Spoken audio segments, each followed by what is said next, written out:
Greetings, WellBeings. We're going to get into episode 12 of the Pitt, and this week blew my mind because how innovative the team members got, how much they communicated, and just how well this story plays through. It is a crazy episode. Let's get into it. Active shooter at Pitt Fest. We heard. What's that mean? Has that happened before? We're locking down the hospital. The night shift is going to be here soon, but we are going to need more help, especially from surgery and anesthesiology. MCI group text and email went out to everyone, including transport and environmental services. Oh, God. Active shooter at Pitt Fest? That is ridiculous and so scary. It's crazy because we actually have to think about these things nowadays. People are having a good time at a music festival or out at a nightclub, and that happens. I think it's great how he just executed his executive decision making to delegate and talk to the administration, and administration's got their part, and actually they do come through, and there's a lot of shade towards hospital administration and hospitals running as businesses, but like they are there and she is ahead of it when he needs it. So that's really helpful so he could take care of what he needs to take care of. Tell them to come in 8 hours later to give us a break, and got to call in the cavalry. We're going to need all 25 ORs. Ahead of you. 4 ORs are prepped and staffed, and we're working on getting the rest up and running. Every patient in the ER needs to go up, beds or no beds. They'll get better care in an upstairs hallway than ignored down here. Agreed. Hey, what's going on? Mass casualty at Pitt Fest.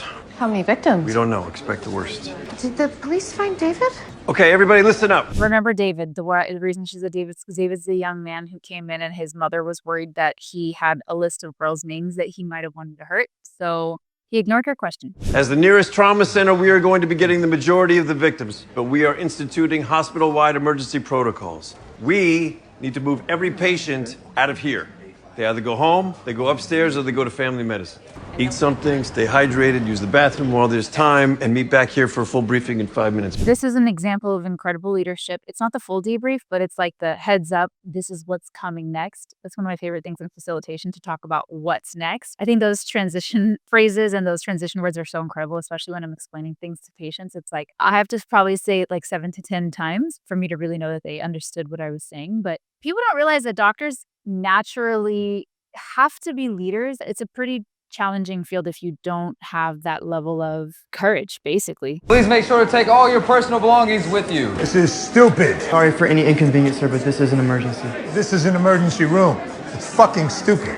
Gosh, he's like so hating on the fact that it's a mass casualty event. Just because it's an emergency room doesn't mean it can't have an emergency, and this is definitely an emergency in the emergency room. GYN, CCU, ICU, ortho. Make sure you bring all these gurneys and wheelchairs back to go into the ambulance bay. We need as many as we can get our hands on. Pharmacy needs to come down, open PDS. They also need to bring up all the narcotics, paralytics, and sedatives that they can. He just named off so many specialties. So what's important to realize here is that not every doctor is good at every healthcare aspect. And I know that's like obvious to say. It's just that when people hear you're a doctor, they like think that you can kind of handle almost everything. And that's just not the case. So orthopedic surgery is going to help with bone injuries, fractures, surgery, trauma, anesthesiology. They're going to help make sure the patients are comfortable and not in super amount of pain. All of those specialties are super important. Were you at the last mass casualty faculty meeting? Oh, no. I was still a resident 3 months ago. Well, one patient at a time, right? The goal is to triage each patient in 10 seconds. Status is AVPU, alert, responsive, verbal, responsive, pain, unresponsive. Next, do they have a pulse? Radial, carotid, or femoral, tells you where to send them. Dude, relax. Okay, hilarious. He's like, I just finished residency 3 months ago. And Robbie's like, like, do you know this is the thing? Every patient gets a 10-second assessment, and you see if they're responsive. You check for their pulses, neck, radial, and groin. Those are where the arteries are the largest, and you can palpate them with your 2 fingers and feel the heartbeat, the pulse. Pretty cool. I got the front door. You worry about the back. He's like a cocky young attending. I love it. What the f*** are you doing? I'm staying alive. You should not be here. Go.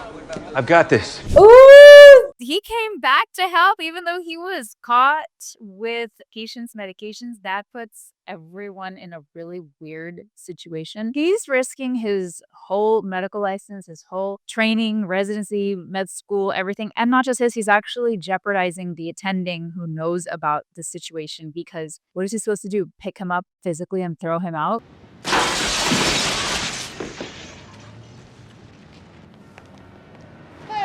Trust me. Oh, we're a little late for that. Sylvia, can you hear me? I lost her radial pulse. From a broken leg? Well, what did we miss? Diagnosis made. Blood in Morrison's liver laceration. Car hit the belly. Leg was a distracting injury. Okay, that's cool. So liver laceration, so the liver is hypervascular. So they're saying that she was here for a broken leg, but then all of a sudden she passed out. So how do those two correlate? Obviously something else is going on and she's losing blood internally. And using that awesome portable ultrasound, which is connected to a cell phone. America is still the most innovative medical technology savvy country. People come here for innovative treatments. And honestly, this is very cool. They're using an ultrasound and they found out instantly she needs to go to surgery and get the liver laceration fixed. Oh, I'm gonna get some blood and then we'll move her to pink. Here you go. Thanks. Not much blood, but a big rush of air. Got trampled, collapsed his lung. Who went to bed? I did. Mohan is on fire. Mohan is on fire. I like the way he said that. Look at all that camaraderie. How many ORs available? 1 now, 2 more in less than 5. No problem. MCI 21's going to ICU. So she's like, how many ORs available? So much is happening so fast, which is why I keep pausing. But do you hear the communication that they have? And now this attending is saying MCI number 21 is going to the OR. I'll be back. MCI 33 to yellow. And she goes, got it. What are you doing? Ran out of laryngoscopes, no time to autoclave. Almost out of chest tubes, too. More coming from breast pain. Running very low on ONEG. Perfect storm. We just saw Dana, the charge nurse, cleaning laryngoscopes with like tissue and gauze because they're in combat zone right now. It's a MASH unit and they are just like all hands on deck. Clean it as good as you can. The laryngoscope is an instrument used to open the vocal cords to make sure that the tube that you're putting in to intubate someone and go straight in the lungs, that goes in the right place. What did this guy last eat? We never know down here. Sneaked in there. Too crackly pressure. If he vomits, we're fucked. Doctor? The anesthesiologists are all just really worried about possible complications. But aspiration is a very serious thing that we should talk about because aspiration is when food comes up out of the stomach up to the esophagus and it gets aspirated into the trachea and goes, which is the windpipe, and goes back down into the lungs. It's essentially choking. And while you're sedated under anesthesia, you can't protect your airway. So if you can't protect your airway and you can't clear your throat of any secretions or any stuff that comes up, then you'll choke and die. Hey, what the hell are you doing? You can't do that. Back off. We need security in here. Oh my gosh. This guy, this is the age we live in, which is like everyone's trying to capture content that's not supporting the environment. And he just slipped and fell. Oh my God. Bleeding out from her liver lac. I need ONEG! ONEG's gone, honey. Glory's got more flying in. The patient's gonna have to get by with a liter of saline. No, she needs blood, not crystalloid.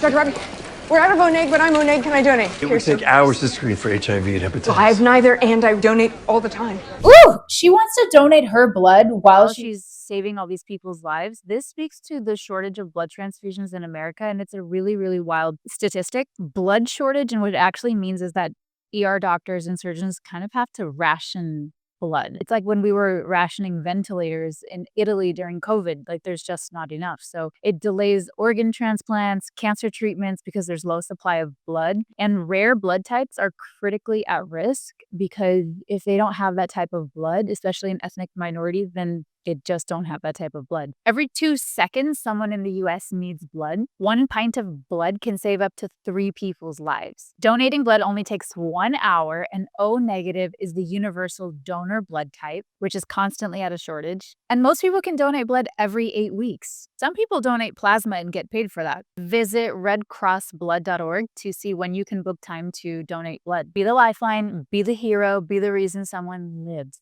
There you go. There you go. Next! How's she doing? Yeah, 500 of saline in. She's barely with us now. She just donated blood and saved more people's lives than you can even realize. And they set up a whole system in the ER where other people can donate blood too. This is hero on hero on hero on hero work. Foley catheter with a 30cc balloon. Are you donating? ONEG, yeah. Wow, he's donating blood while he's saving lives. That's crazy. O negative is a universal blood donor type, and it's constantly at a shortage. Oh. Room for another red. Dr. Walsh, you have an OR for a head and neck case, MCI 48. We've got 16 ORs up and running. We've got room for 1 more. Liver lac came back after a second unit. Needs an X-lab. Turning over 2 ORs now. Send them up. That's awesome. They have 2 surgical cases, and the communication's so on point. The liver lac got another unit of blood, but the liver laceration used to go get an X-lab, exploratory laparotomy, to check out what the abdominal contents are doing and what needs to be fixed. Oh, man. I'm tearing up because that is real. I got a little flashback PTSD from the bomb explosions that I encountered in Islamabad. It is, when shit hits the fan, it is deadly. There were 2 instances where I was directly affected by bombs. In March 2008, we used to go to this amazing restaurant called Luna Capri's in Islamabad, Pakistan. A lot of foreigners live there, like ambassadors, diplomats, and they were there to serve either US Marines or people that were really important. And they also served wine and beer. And you know, Pakistan is a religious country. You're not allowed to drink alcohol openly, but that restaurant did serve alcohol. So, me being the American born and raised, when I went to med school there, I would go there for a glass of wine. My friends and I were on our way to that restaurant when the security guard stopped us and said, Dhamaka. And I have no idea what that means. We didn't know what to do because he was screaming it at us. Like, the road's closed, you can't go there. But later we learned that there was a bomb at that restaurant and people were injured. I think like 5 people were injured and 1 person died. It was a small little cafe. But later that same year, on September 20th, 2008, there was a huge bomb at the Marriott. It was like the best hotel that had the nicest restaurants.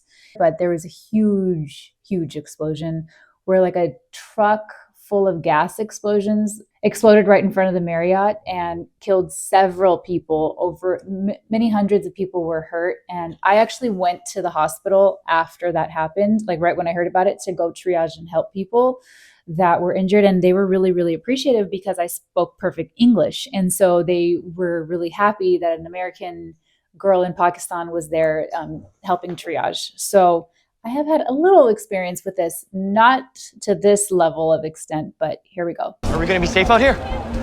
Should be now. Focus on the patients. Focus on the patients. Only way out is through. Any idea how many more come? Incident Command is sending all these ambulances back to the scene for more victims. The only way out is through, and the SWAT team is there to make sure that the hospital staff is safe because they don't know if there's an active shooter on loose, just trying to create more problems. Victims. We may not even be halfway through yet. He's checking his phone to see if his son texted, or his stepson, or whoever that young man is, the half-son. Jesus, when is this gonna end? Oop!